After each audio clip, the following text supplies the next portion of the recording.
Hi guys, it's Jared here. I just wanted to give you a quick overview of the turnover dashboard.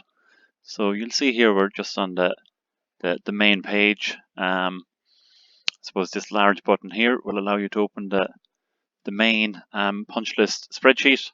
There's a few little charts down here showing some statistics on some of the punches that are open and closed. I suppose if you go to the top here, if you want to add a punch, if you come up here and click add punch, it's going to bring you directly to the punch list spreadsheet, or the punch list entry form. So the first field here is purely for a lookup of the system number. So if you know the system number, or if you know a description, you can type in here, say for a CSA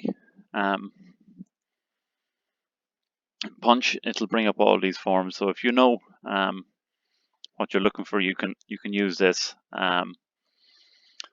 So for CSA, Works Manufacturing Building Concrete, that is the system number, and you can simply add that number down here, CSA, and you'll see here that it pops up. And there's a very simple reason this is done, and that is that this system number here will repopulate after the first punch, whereas I can't make this happen on the first drop down. So if you know your system number, you can just skip this step and go straight to this system number field. If you know the subsystem number, you can add it here. The date logged will automatically be today's date. The stage of the walk, if it's W2, you can select the contractor here from the drop down. The area goes through the buildings. The floor, again, if you know the floor, and the area as used in permit form. So these areas actually correspond to a drawing, and I'm just going to quickly flick back to the main turnover dashboard. You'll see this small areas drawing button.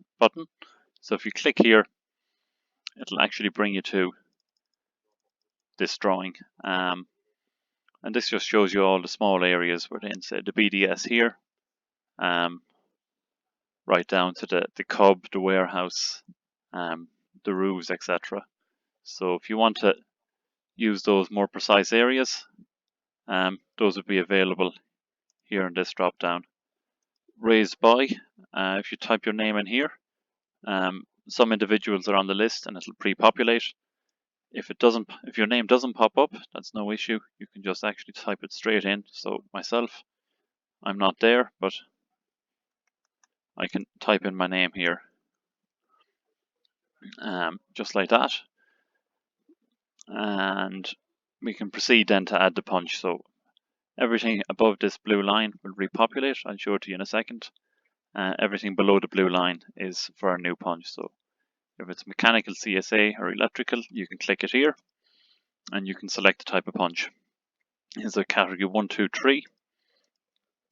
Description goes here. So I'm just going to put this in. This is just a test. On your iPad, you have the option of taking a photo. I'm on the desktop at the moment, so I can just choose a file to upload. If you're on the iPad, you should be able to just take a photo. And if there's a due date to get the punch closed out, you can add it here.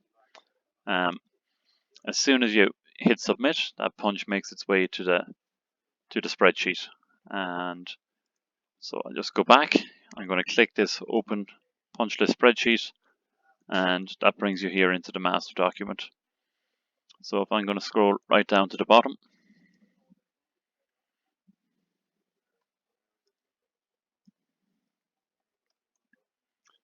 there's quite a few punches in it at the moment.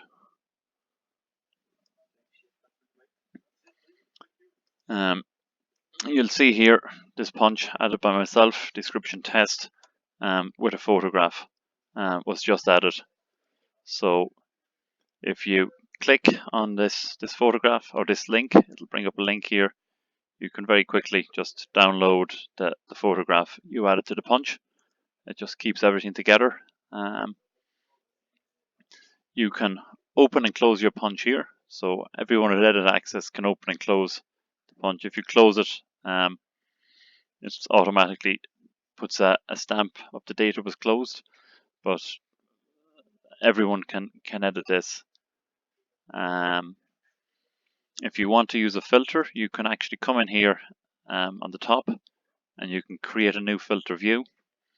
So what's different about the filter view is that only you can see it, and you don't affect the spreadsheet for other users. So I'm going to redefine the range here as column A to column, say, Y here at the end, and you'll see that the drop downs come out. So if I know the system number I'm looking for, I can clear all the system numbers, come down, find the system number I'm looking for, and filter by condition just to help you find them. So that's, I suppose, just a quick overview in the spreadsheet. To flick back to the punch list, after you add a punch, you'll have a couple of options. So if you click submit another punch, a blank form, it brings you right back to the start. So you're going to get something like this, a blank entry form. If you click submit another punch and use pre-filled request from the previous submission, you're going to get something like this. So you'll see that the system number has actually pre-filled from the last time, the date, the stage of the walk, the contractor, and the area, and yourself. All the information that isn't going to change punch after punch if you're on a walk is pre-populated to speed up the process. So you can very quickly come in here, punch type, it's CSA, it's blacktop, category 2, description here. It's a test, add a photo if you want, add a due date if you want, submit. Again, if you want to submit another punch, all this information is pre-filled, so you can very quickly just continue to add a number of punches on a walk.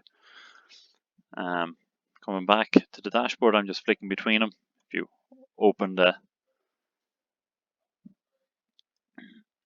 punch list, you'll see that that's should have come straight in.